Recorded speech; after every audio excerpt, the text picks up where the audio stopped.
વડોદરા શહેરમાં દશામાનો પવિત્ર તહેવાર ચાલી રહ્યો છે ત્યારે આગામી શનિવારના રોજ દશામા પ્રતિમાનું વિસર્જન આવી રહ્યું છે। તેમ છતાં વ્યવસ્થાઓ ઊભી કરવામાં તંત્ર ઊણું ઉતર્યું છે। શનિવારે માં દશામાની હજારો મૂર્તિઓનું વિસર્જન થશે પણ તંત્રની કામગીરી સામે સવાલો ઊભા થયા છે। વડોદરા મહાનગરપાલિકા વિવિધ જગ્યાઓ ઉપર કૃત્રિમ તળાવનું આયોજન કરતી હોય છે પરંતુ જે કૃત્રિમ તળાવનું આયોજન કર્યું છે ત્યાં યોગ્ય વ્યવસ્થાનો અભાવ જોવા મળી રહ્યો છે।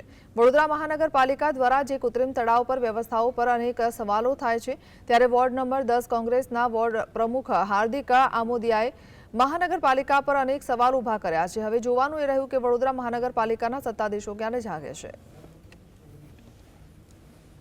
વિસર્જનનો સમય નજીક આવી રહ્યો છે તો જે કૃત્રિમ તળાવ બનાવ્યું છે એની સાફ સફાઈ સ્વચ્છતા હોવી જોઈએ અને દશામાનું જે વિસર્જન છે શનિવારે છે તો તાત્કાલિક ધોરણે એના ફરતે રેલિંગ મારવી જોઈએ અને જે ભક્તો વિસર્જન કરવા આવતા હોય એની વ્યવસ્થા કરવી જોઈએ જેથી કોઈ અકસ્માત ના થાય।